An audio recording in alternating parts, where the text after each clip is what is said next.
Hey everybody, welcome back to Video Game Mess. So, taking another fun and exciting episode for you guys today, because just a few days ago, Ares Emulator got a massive update. And if that name doesn't sound familiar, it's one that I feel like not a lot of you actually use, but it's a multi-system emulator comprising some of the best platforms out there. Definitely the emulation quality ranges from absolutely spectacular to still in development, but getting a new version of Ares is just absolutely awesome. Before I get too far involved though, do me a huge favor, go down below, hit like and subscribe, and ring that notification bell. Definitely helps us out. And if you feel so inclined and want to support the channel, we got the Patreon link down below as well. But honestly, for some systems like Nintendo 64, the only emulation that I personally use is going to be an Ares. I know there's a lot of different emulators out there, and that's not a knock against them, it's just the one that always gives me the best performance. And now with this new build out there, you're going to get bug fixes, you're going to get graphical and audio improvements, and you're also going to get better performance if your PC is closer to a SPUD than it is to an actual gaming PC. Because a lot of times when people talk about Ares, especially with Nintendo 64 emulation, they'll say they're not getting full speed performance. So now the emulator has been improved to try to get better performance across all PCs. Again, you can't bring a potato to the party, but now you don't have to have the most massive PC out there. And if you're not familiar with Ares or Ares, depending on how you want to pronounce it, it has a ton of different emulators for a ton of different consoles, some of which you grew up with and you're definitely going to want to play. Other ones like the game system My Vision that you've probably never heard of before. Now some of these emulators, if they're marked experimental, means that they are still in active development. So something like the PlayStation 1 version of Ares, that might be something where DuckStation might actually still give you better performance depending on the game you are playing. But for anything not marked experimental, the emulation quality is absolutely outstanding, and it just got a lot better in this build. You'll see here as of July 9th, 2025, 2 days ago as the recording of this video, but not sure when I'm going to air it. You're going to get a laundry list of improvements, and some of them are going to be absolutely awesome. Now if we just go down to the bottom on the application, you're going to see core threading improvements have been made to Ares, which should lead to increased UI responsiveness and potentially improve performance on some platforms. I definitely looked at my old version of Ares versus my new version, this one that I just downloaded here that we're talking about, and I saw decreased usage on my CPU cores. Now granted, I have an i9-12900K overclocked on water, so I definitely have all the cycles in the world to spare to be able to emulate this thing at full speed, but I saw about a 5 to 6% reduction in the overall usage of the most performant CPU core when I ran the new version. So it's one of those things that isn't a massive bump, and of course that is just one data point, so it could be different on your system, but getting improved performance with less overhead as far as the specs are concerned is going to bring a lot more people to the party and a lot more people having fun. But leave me a comment down below and you tell me, have you been playing around with Ares and N64, and how is your performance? I would be curious. And if it isn't full speed, leave me your specs as well, because I always kind of love to fence post and figure out what is going on with people's specs. That way I know when I recommend something who I can and can't recommend it to, so it always is helpful to me. But honestly, the performance is improved, and that is awesome in its own right. But there's definitely a lot of other stuff here. You're going to see there's been improvements to the Game Boy Advance CPU, that ARM7, and that's also going to be for Super Famicom coprocessor, so you're going to get better performance and more improved accuracy when it actually comes to emulating these games. And honestly, for Game Boy Advance, this is also my go-to emulator. I just absolutely love what Ares does. Now I totally get that for stuff like N64, it doesn't have any of those internal rendering resolution bumps. If you want to actually make an N64 game look better than it did back in the day, this is not the emulator for you. This is focused on accuracy, just like Mr. FPJ would, and honestly, I think it does an outstanding job, but I know some people really want those enhancements, so they're not going to be coming here. But honestly, Ares with Game Boy Advance is just spectacular, and getting improvements is just the icing on the cake. Honestly, sometimes I'm not even sure what the improvements go towards. They just say it's going to be a better experience and it's more accurate, and that's what we're striving for here, so I take them at their word. But let's move over to another platform to talk about what's going on here. You will see here on Game Boy Advance, you're also going to get a real-time clock support now. It's not every single game that uses the real-time clock, but some games do, and it is super important if you want to be able to use the entire feature set of that game, which is going to go into our first soundtrack example and a game that does use the real-time clock, Pokemon Ruby. So go ahead and listen to the audio quality in Game Boy Advance emulation in Ares for 45 seconds, and I'll be right back. We'll talk some PlayStation 1.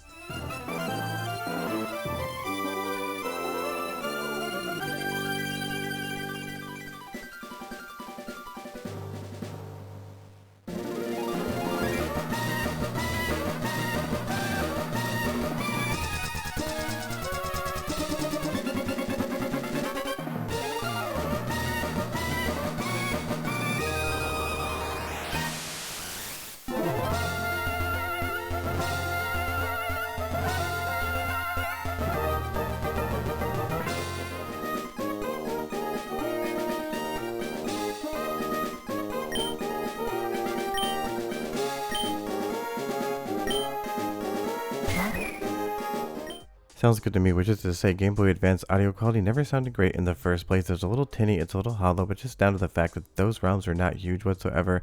The speakers in a Game Boy Advance weren't the highest quality, and even with headphones, it's never sounded the most amazing to my ear. There's a lot of great tracks, but it sounds correct here, even if the audio quality is a little bit janky. I feel like that is just down to the Game Boy Advance's sound hardware, not emulation in and of itself, but honestly, getting real-time clock support and getting improvements to that ARM7 CPU that the Game Boy Advance uses, definitely impressive stuff, and I think it's going to go a long way for having more fun on Ares when you're playing Game Boy Advance games. Leave a comment down below and you tell me, favorite Game Boy Advance game? I would be curious to hear.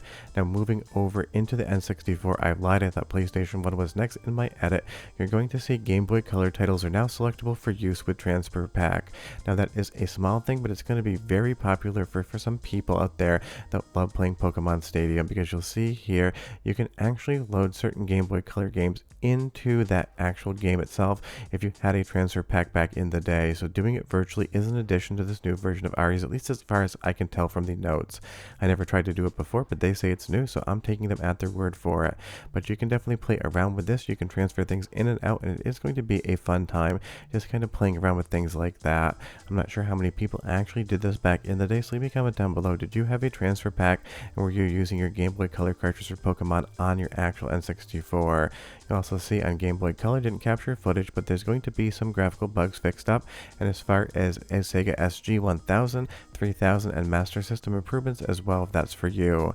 And there's been a lot of improvements to the PlayStation 1 portion as well, which is going to go into our second soundtrack sample. One of my favorite lines of dialogue of all time. Listen, and I'll be right back with more. Die, monster! You don't belong in this world! It was not by my hand that I'm once again given flesh. I was called here by humans who wish to pay me tribute. Tribute? You steal men's souls and make them your slaves. Perhaps the same could be said of all religions. Your words are as empty as your soul. Mankind ill needs a savior such as you. What is a man? A miserable little pile of secrets. But enough talk. Have at you. I mean, that sounds like Dracula and Richter hamming it up on stage with some of the most ridiculous voice lines ever written, but I absolutely love it. Even Dracula throwing that wine glass and that shattering sound effect sounds identical to what I would expect to hear on real hardware or on Mr. FPGA. But this is the vanilla version of Castlevania Symphony of the Night, the US release, and as far as I've gotten into the game, which isn't very far, everything seems to work correctly and everything seems to look exactly like it should. But if we move over to the most recent decomp-based mod that brings the PlayStation Portable version of Maria into Castlevania Symphony of the Night, the menu just absolutely corrupted. This is something that works on DuckStation, it works on real hardware, it works on Mr. FPGA, but here in Ares, it just isn't something I could get running. So this is definitely maybe still a work in progress on that PlayStation 1 front, but it's definitely great to get options outside of DuckStation, because even though DuckStation is incredible, I absolutely recommend it to everyone. Having options is always a good thing, because different software emulation developers will use different methodologies to accomplish the same goal. So for some games there might be a feature set in DuckStation you really want to use, but in other emulators like Ares, there might be something that actually attracts you to that as well. And just so you know, this is the PlayStation 1 footage of Maria in Symphony of the Night, just running on DuckStation, not on actual Ares. And if you haven't checked this out before, I did a video, and I will leave it in the description below. It is absolutely amazing. But honestly, with all the great improvements to Ares in this version, just getting better performance, for me, I feel like it's going to go a long way for more people to enjoy this platform, because in some emulation platforms, it definitely can be high test, and even though I only have one PC, and it really isn't a scientific test, seeing my CPU core use like 5 to 7% less usage between versions running the exact same game and just seeing what it was doing was definitely impressive. Now who knows, maybe there was something running in my system in the background for one test and not the other. It is not empirical data, it's just kind of a comment. So definitely check out maybe Nintendo 64 emulation and see how your system's doing, because it is high test, it takes a lot of cycles, so maybe you'll see a better time as far as N64 is concerned. And if you've never tried out the Ares emulator, can't recommend it enough. It's absolutely awesome, and at least for N64, it is my de facto only way to play software emulation. But that's the emulation news. If you want to see more videos like this, leave me a comment down below, because they're kind of new to the channel. I'm playing around with them, but you guys seem to like them. Short of that, we're done. I'll see you next time. Bye-bye.